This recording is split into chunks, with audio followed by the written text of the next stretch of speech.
I am very excited to welcome Justin Huhn of uraniuminsider.com. Last time we talked to him, he was up 381% in uranium. I can't even imagine the returns he's seen this year. He's absolutely correctly predicted this boom in uranium, and I'm really excited to get him back to think about where we are going from here. Welcome back, Justin. Happy to be here, Elliot. Yep, thanks so much. So could you speak a little bit, just to begin, like how are your returns at this point? Because if you were up almost 400% a few months ago, you must be up a lot now. Yeah, we're somewhere in the ballpark of the low 500%. I haven't calculated it in a few days. You know, the sector went crazy mid-August, mid-September, had a steep pullback, and then had another good run October into mid-November. So just keeps doing these, these intra-cycles, higher highs, higher lows kind of thing. So we had a good pullback the past few weeks, and so far that looks to be a pretty healthy correction. I think the bottom's in for that, but we don't really trade on these things short term for multiple reasons. But yeah, everything looks still as strong as ever for the sector and the outlook going forward. Because a lot of people have actually just joined into the uranium, investment group. Like people are really into it now, right? They saw the spike, they learned the bull story, and they're like, oh, it is a long-term great investment. So I'm going to start buying now. They bought after the spike, and now it's just been plateauing. I feel like some people might be a little bit disappointed because of the short-term fluctuations. It hasn't bounced yet. But are you still long-term, really bullish, and even immediate term really bullish? Long term, definitely. Immediate term, I'm not concerned by the lack of the price consistently going up for the equities all the time. I understand these resource markets, and there's always corrections regardless of the fundamental setup. I think what happened with the Sprott Physical Uranium Trust is that during the inception of their ATM in mid-August, nobody knew what was going to happen, right? Not even Sprott. And so the amount of funds that flowed into that vehicle over the course of 4 weeks, I think they raised almost $300 million in 4 weeks. They bought 10 million pounds of uranium, and the price moved like almost 60% in 4 weeks based on only 10 million pounds of uranium. And so there was this kind of shock and awe and kind of euphoric, overly exuberant sentiment that happened during that period. And for people with a short-term outlook on markets, and on this market in particular, you kind of take a situation like that and you extrapolate it out into the future, and you think, okay, well, if this continues at this rate, we're going to be here in just 3 months. And things never work out exactly like that. So of course the market responds to this new development, the nuclear fuel market and the equities market. And so we've seen some fluctuations in sentiment, which go up and down, which they always do in the resource market, and that's totally healthy. I think we're kind of off the bottom of the near-term low sentiment, and that's pretty easy to track based on Twitter comments. And there's been some interesting developments in the spot market. That a couple of those developments were highlighted very eloquently in a piece that Art Hyde wrote from Segra Capital about a month ago.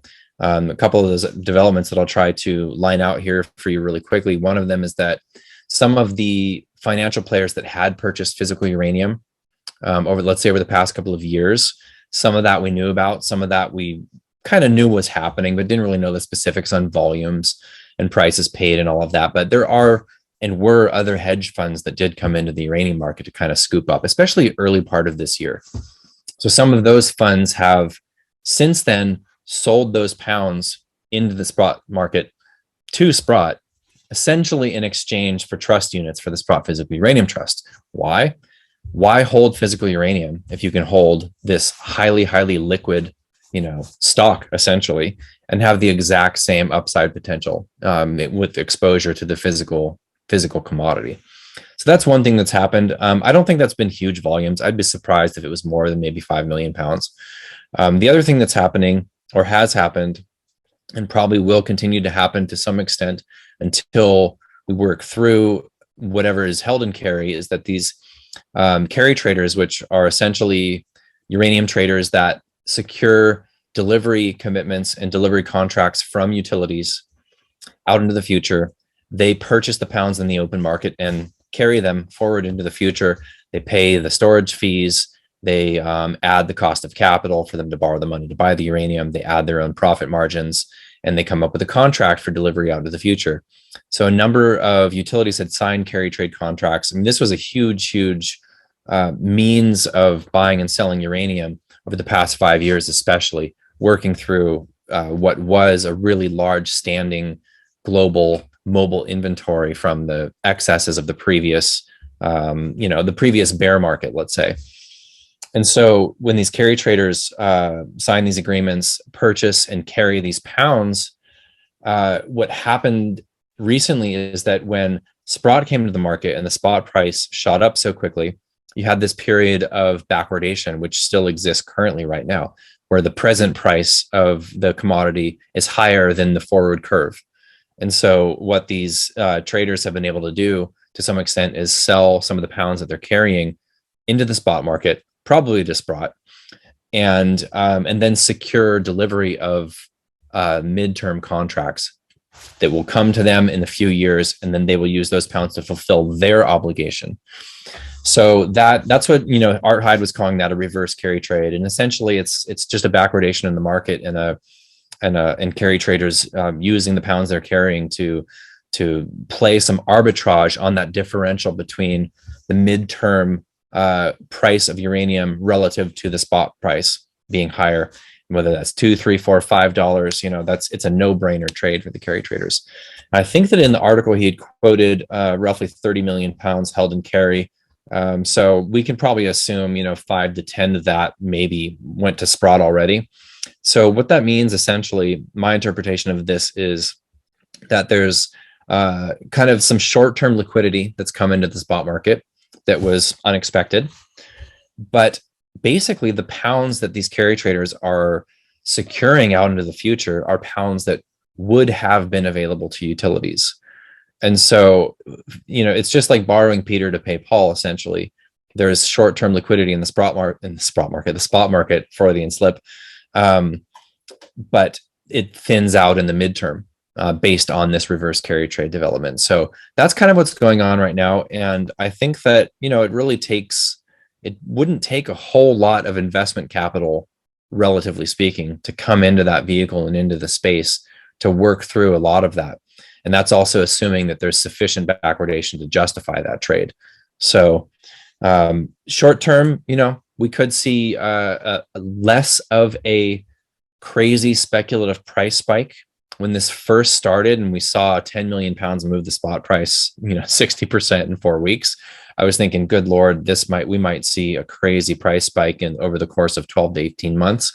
Now, I think the way that the market has responded to that development, I think it's more likely that we'll end up seeing a rising price, though I don't know that it's necessarily going to be a rocket ship to the moon in a 12-month period. It could be a little bit more drawn out and a little bit less euphoric and healthier for the markets in general, especially the nuclear fuel market and for utilities and for the development projects. The previous price spike went so crazy so fast that one company got into production.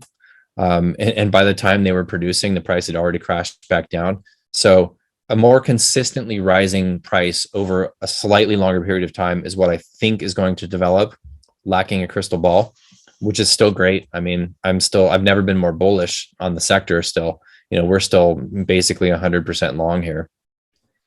Wow, that is such good information, because everyone is just wondering, oh, I thought Sprott is buying, hundreds of millions of dollars worth of physical uranium. Why is it not moving? Well, you have this carry trade where, Wall Street's getting involved. There's whenever Wall Street gets involved, there's volatility because they mess with the market. And you're saying that they're buying the future pounds, which are cheaper than the current pounds. Correct.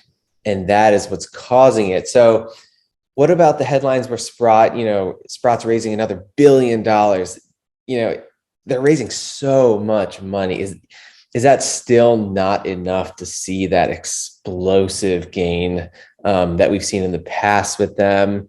Or is the additional liquidity kind of tampering that, and we'll be able to do so? Sure. Yeah. I think it took a number of weeks I mean, that happened so fast that it took a little bit of time for the market to respond to it. It's like, oh, this is actually happening. Really? Okay. Well, I'm sitting on these pounds. You want them? Because I can go out and buy, pounds from Kazatomprom or Uranium One or Orano for 2025 delivery at $42 a pound. So how about I sell what I'm holding to you for 50? Deal.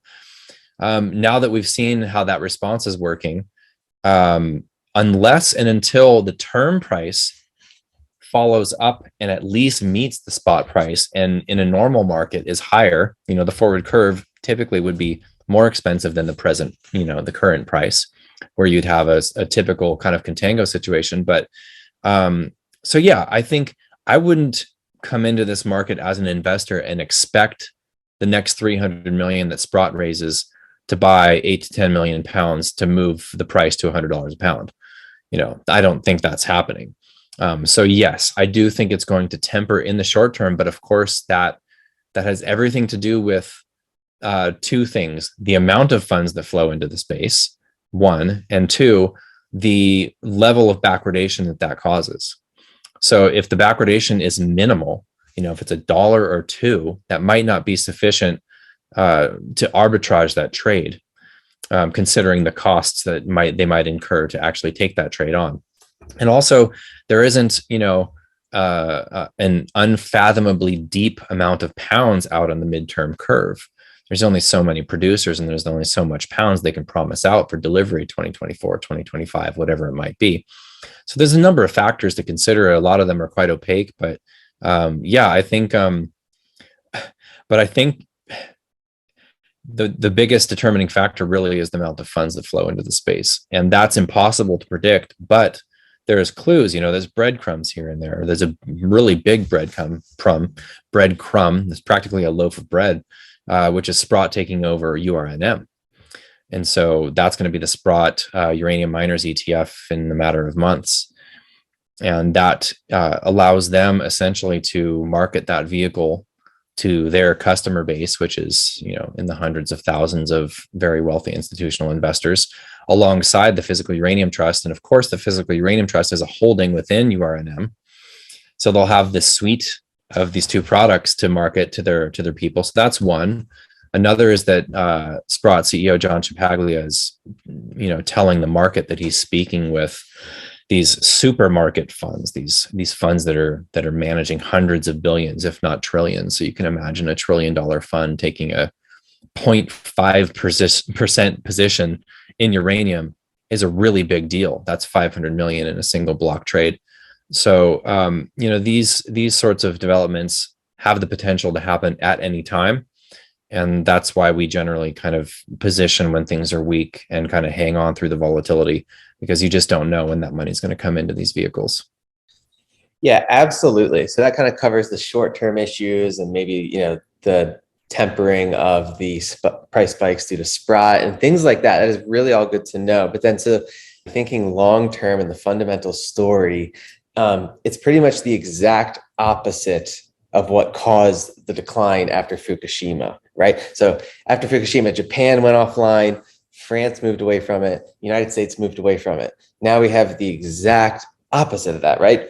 Japan's restarting, France is coming back online, and the United States is going into that. That's just some of the bullish developments. So can you speak a little bit to kind of the sentiment that you're seeing around the world and how there really is a reawakening in this space?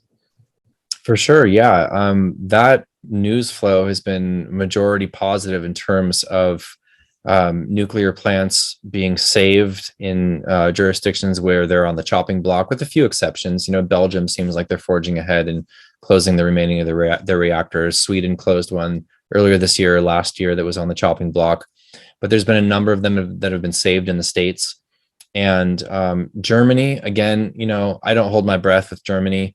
Their sentiment seems to be shifting, and we continue to hear back and forth different things coming out of Germany in terms of supporting nuclear's inclusion for the EU taxonomy, which we should hear about in about 2 weeks here, which would be a really big deal for nuclear. And that's essentially a classification system, really, for classifying different types of energy and different sectors that would be open to and opened up to low cost financing because they would qualify as green, essentially, is what that means. So, and nuclear has not yet been included in that in the past. It's mainly been renewables. Now they're considering including nuclear and potentially even natural gas as being considered green energy, strangely enough. So that we should know about in a couple of weeks. But in terms of build outs, yeah, France is really doubling down. I mean, they've been a major producer for a while of nuclear. They're 70% nuclear, roughly. They had a number of plants that were up for review that were planned to be decommissioned in 2025. That review came, I believe it was earlier this year. That review was, they decided to keep them on until 2035 and to revisit the review in 2030. And at the same time, the French President Macron is talking about funding research into building small modular reactors, as well as building potentially up to 5 new large, 1,000 megawatt plus traditional nuclear reactors in France. You have Japan continuing the restart pace. It's been slow, it hasn't yet really increased that pace, but all of the support is growing. Has a lot to do with rising costs of gas, rising costs of coal. They're building a bunch of new coal plants in Japan, which is obviously not a great thing for the health of the people. And so sentiment obviously there has taken a long time to turn because of Fukushima. But generally speaking, nuclear is growing, and it's growing faster than anyone expected even a few years ago. It was one of those, it'll maybe 1% growth, maybe 1 to 2. Now we're looking at 2 to 3, maybe up to 4 or 5% growth year over year going out into the end of this decade. And so, yeah, it's good to see support for nuclear is growing in most places in the world. And there's even discussion in California for saving Diablo Canyon. So yeah, that's it's good to see. And that just kind of underpins really the basic thesis having to do with supply and demand as this, because, reactor plans for some of these countries, it's not going to affect the price of uranium tomorrow or next year, or even 2 years from now. But what it does is it alters that long-term supply and demand scenario that utilities have to take into account when they're securing uranium and trying to estimate available supply when they do so. Exactly. Well, that's so interesting. So yeah, so they have models for supply and demand, and they're saying, oh, UK is bullish, France is bullish, the demand from Japan, the demand from the United States reactors, not being shut down. They have to model all that out, and they have to buy more in anticipation of that. Yeah. The previous market had some similarities and some differences. You had China kind of calling their shot and saying they were going to be building a lot of nuclear power plants. Their build pace since then has not been as much as what they were calling for, right? So they were saying, oh, we're going to build X amount, but then they were following through with those commitments in terms of their uranium purchasing. So for example, over the course of even, I think it was less than 2-week time period, they came in and bought 150 million pounds of uranium, and they secured it in term contracts, right? So they bought 50 million pounds from Cameco and 50 million pounds from the Kazakhs and 50 million pounds from somewhere else. And so not only now they're sitting on more inventory, so it's unlikely that they're going to come in and secure that many pounds in such a short time frame at this point. But what we are hearing are, I'll give you an example for what we're seeing and hearing in terms of some contracts that are happening now. So a utility, an Asian utility, which I assume is probably China, secured some long-term contracts recently. This particular contract, so we know that there were a couple of contracts signed with Kazatomprom. I don't know that this particular contract was with Kazatomprom, but this is with a current producer. Okay, and there's only so many options. This particular contract is out to 2030. I don't know exactly when it begins, but I would assume it's probably at least a 2025 to 2030, at least a 5-year contract, right?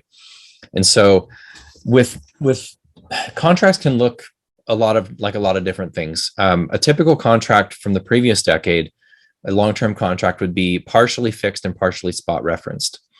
And so what you would have is, say, a utility come into Cameco and say, okay, I want a contract for 1 million pounds delivered, out across 5 years. And those pounds would be 40% fixed at $40 a pound, $50 a pound, whatever it might be, and 60% reference to the spot price at the time of delivery. And so what that would do is it would give some sense of security to the producer that at least that contract is partially fixed. So we know we're going to make this much money on 40% of that delivery. And then the other part is reference to the spot price, oftentimes with the ceiling price to protect the utility. This particular contract that was signed recently, going out to 2030, is entirely market or spot referenced. So there's the producer was not willing to sign a fixed price contract. Okay. Why? They want exposure to the spot market because they believe over that time period of delivery, this price is going to be much higher than it is today. So the first 2 years of this contract, they have a ceiling at $55 a pound. Okay. Currently we're at $44.75 a pound. So that's a 20%, 25% rise from where we are here, maybe even more, 30%. So that's the first 2 years. All of the years past those first 2 years, the ceiling is $78. Yeah. And so that tells you a number of things. Both the producer and the utility are expecting prices to rise. The producer sees the value in their product 5+ years out to the end of the decade as well, and is not willing to sign at a fixed price. And they want exposure to the spot market. The $78 ceiling is telling you that the utility fully expects that the price could go to that level and may even be much higher. And we want this capped at some level so that we don't end up paying $100 a pound like my buddy did here back in 2007. So that's the type of contract that we're kind of hearing is more prevalent in these discussions, is not either entirely or a majority market referenced with ceilings rather than fixed prices. Now, I think we will see fixed price contracts going forward, but they're not going to happen until there's higher pricing. Probably will come from some of the brownfield projects, even greenfield projects like Paladin's Langer Heinrich or something. They probably would be happy to sign a fixed price at $65-70 a pound, for example. But we're going to see market reference until we get to those pricing levels. Okay, great. So that's how the utilities are looking at it, and that's how these contracts are working. It's really, really good to know. So then my question is just going back to kind of the original bull case for uranium before Sprott. It was always, we have this much demand, we have this much supply, there's a massive gap between them, and we're going to need a higher spot price to incentivize the mine production to come online. So there's a supply crunch essentially, right? So I mean, obviously Sprott's taking pounds off the market. Wall Street's now taking pounds off the market. But is that supply crunch getting worse? Will it take a long time for the mines to actually bring the needed supplies online? And given all these bullish developments that have happened like crazy the last few months, is the supply crunch getting even worse? Yeah, I would say so. I mean, I think the big obvious elephant in the room is Sprott. I mean, Sprott essentially is acting as an end user. The pounds they're buying aren't going back into the market. And so to have this entity come out of the blue and buy 23 million pounds in 3.5 months, even with, the last 3 weeks, they barely bought anything. So in less than 3 months, they bought over 20 million pounds. That's, 80 million pounds annualized. I doubt that level. I continue to say this, that I doubt you can annualize their purchasing levels at this point, but I don't know. I mean, they very well could if it's available. I don't see it being available. So I think we're going to reach this tipping point where whatever pounds are held and carry that might be shaken out from Sprott due to backwardation, and having a midterm pounds available to fill that trade. Once we plow through that and any further spot market pounds that will come into the space, then I think we'll see a pretty rapid rise in the spot price. So I would say, simply based on the financialization of the sector, yes, the supply and demand situation is definitely more dire. Will we see production ramp up? I mean, it's just really because Atomprom is essentially committing to not ramping up their production through 2023. And even beyond that, they've already said that their budgeting for 2022 is done. They're not, building out their mine field development, their well field development, excuse me, during the year of 2022, which means they won't have increased production in 2023. There's the lag time between the well field development and that production. So really what we're talking about, the first year we might see Kazatomprom produce more than they're producing now is 2024. I mean, that's 2+ years from now, and a lot is going to happen in those 2 years. Uzbekistan is kind of like Kazakhstan light. We're likely to see their production continue to increase. That's not to the tune of something that can really disrupt the market, in our opinion. There's just not a lot there. And again, McArthur River, I think, is probably the mine that's going to come online the soonest.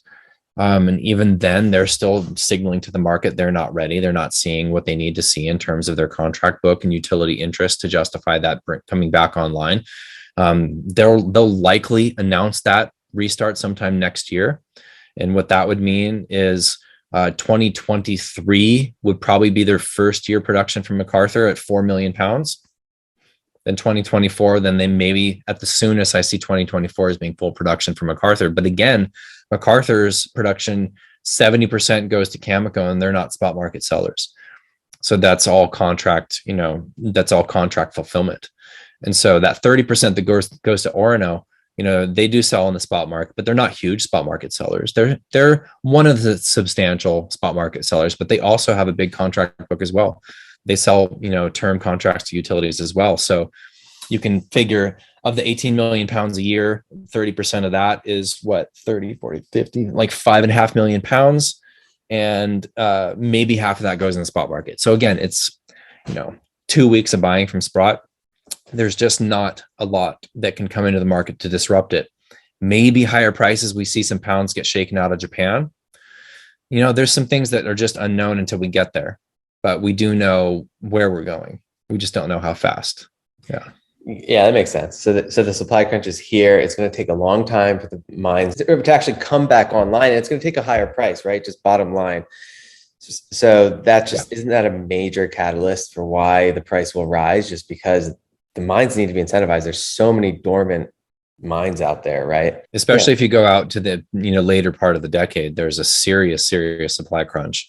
Especially if you factor in pounds being sequestered out of the market by the financials, then it gets kind of crazy. Well, that's super exciting for investors, right? You're saying further out into the decade, which means this is a long-term story, right? Yeah, I mean, it's difficult to tell what sort of technologies might come online. What if we stay at a sustained price, like $80 to $100 a pound, and it stays there for years? Then we might see pounds come out of places that we weren't expecting, let's say, or even, higher prices, especially if we get up into the north of $100 a pound and it sustains, then we'll see pounds come out of Japan. For some of those utilities, those reactors are not coming back. They've permanently shut down some of those, and those utilities are still carrying pounds on their books that they purchased at much, much higher prices. So it's likely those pounds will come back into the market. If they're not already in fabricated fuel.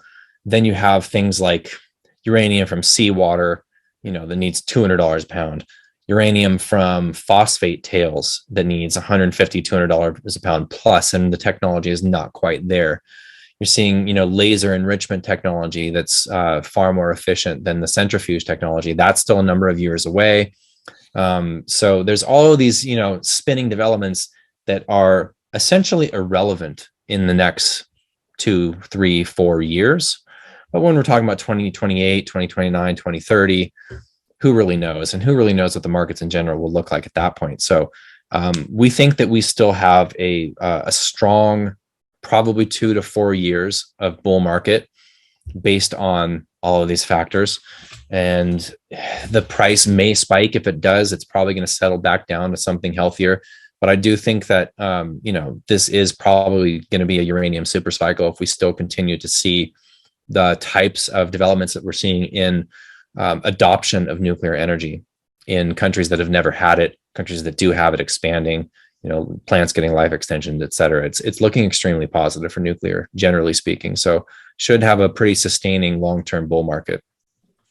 Excellent. And, you are a very successful investor in uranium mining stocks.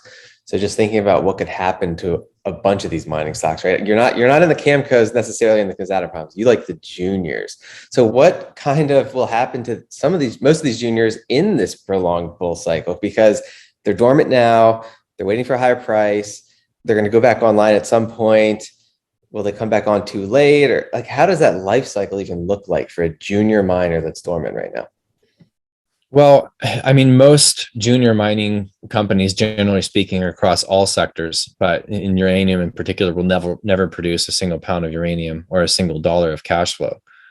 So it's difficult to say to generalize about that. There's a couple of, I don't know if you want to call them juniors. They're maybe mid caps, but companies in the 300 to 600 million market cap range that are developing companies that aren't producing now that are likely to produce in the next 3-4 years.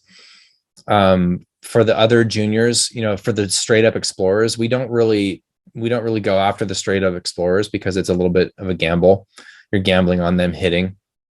Of course, you can make educated bets based on management and based on an understanding of the geology and that sort of thing. But for the most part, we tend to invest in the developing companies.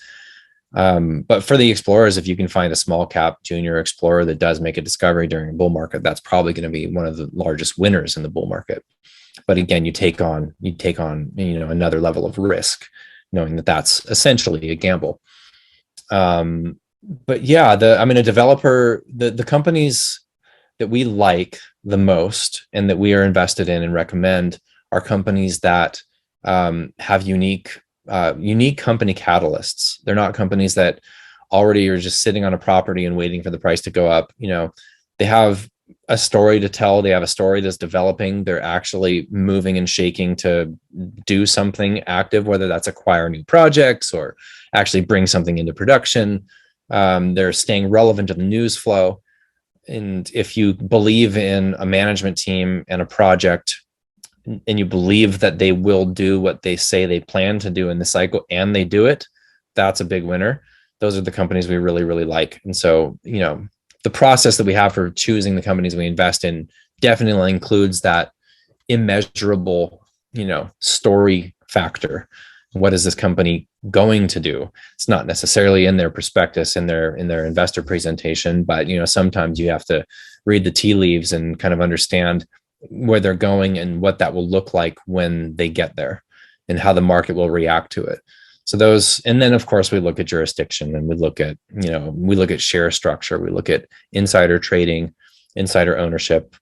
We look at all those factors, the quality of the assets, and then take all those together and kind of balance them out. We own companies that don't have great assets, but the management teams know what they're doing. They know how to tell the story.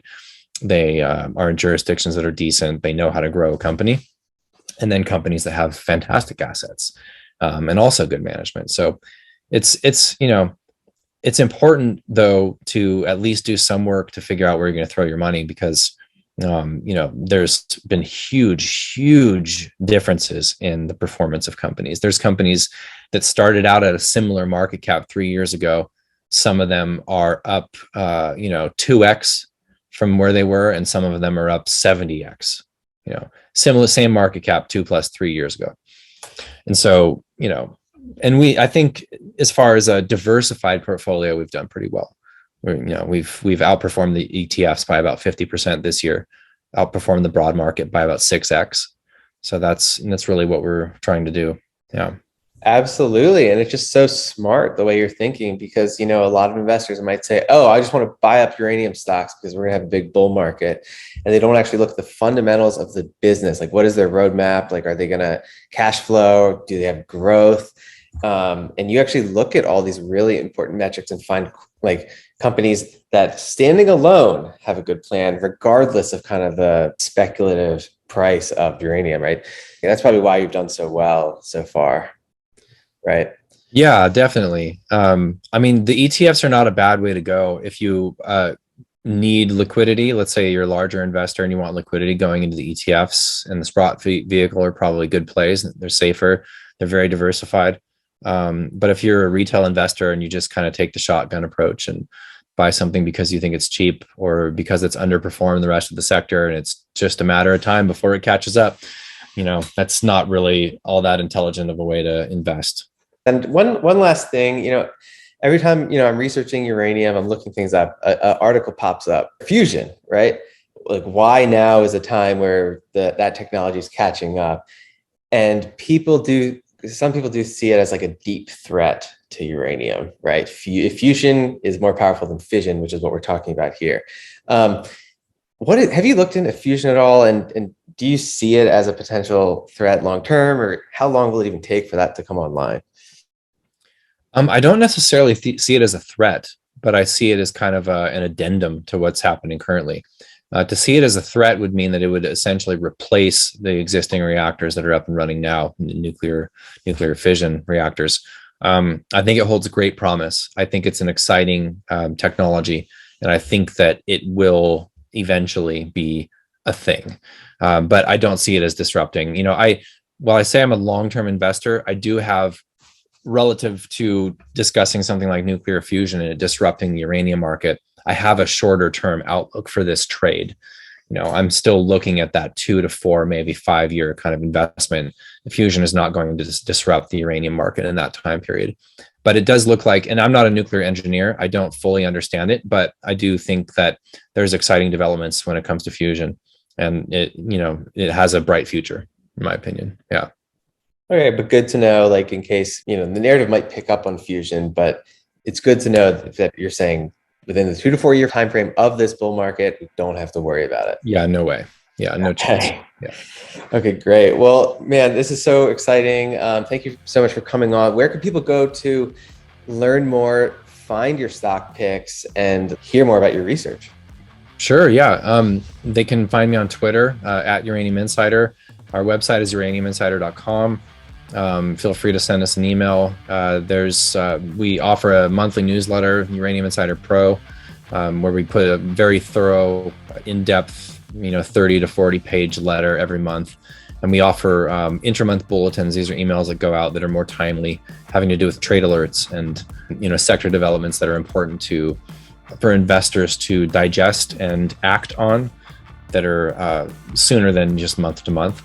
And then we have members only webinars that we do once a month as well. So those have been really, really fun, and we've had great attendance. And last month we had a CEO and a board director from one of the companies that we own and recommend on. They were on for close to an hour. So we really got to pick their brain about the market and about the company.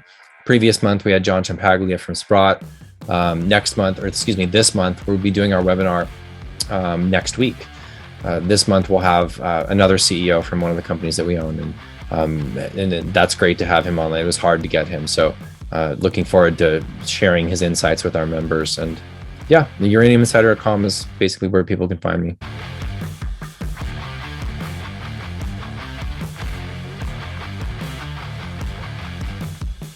This discussion is for informational purposes only.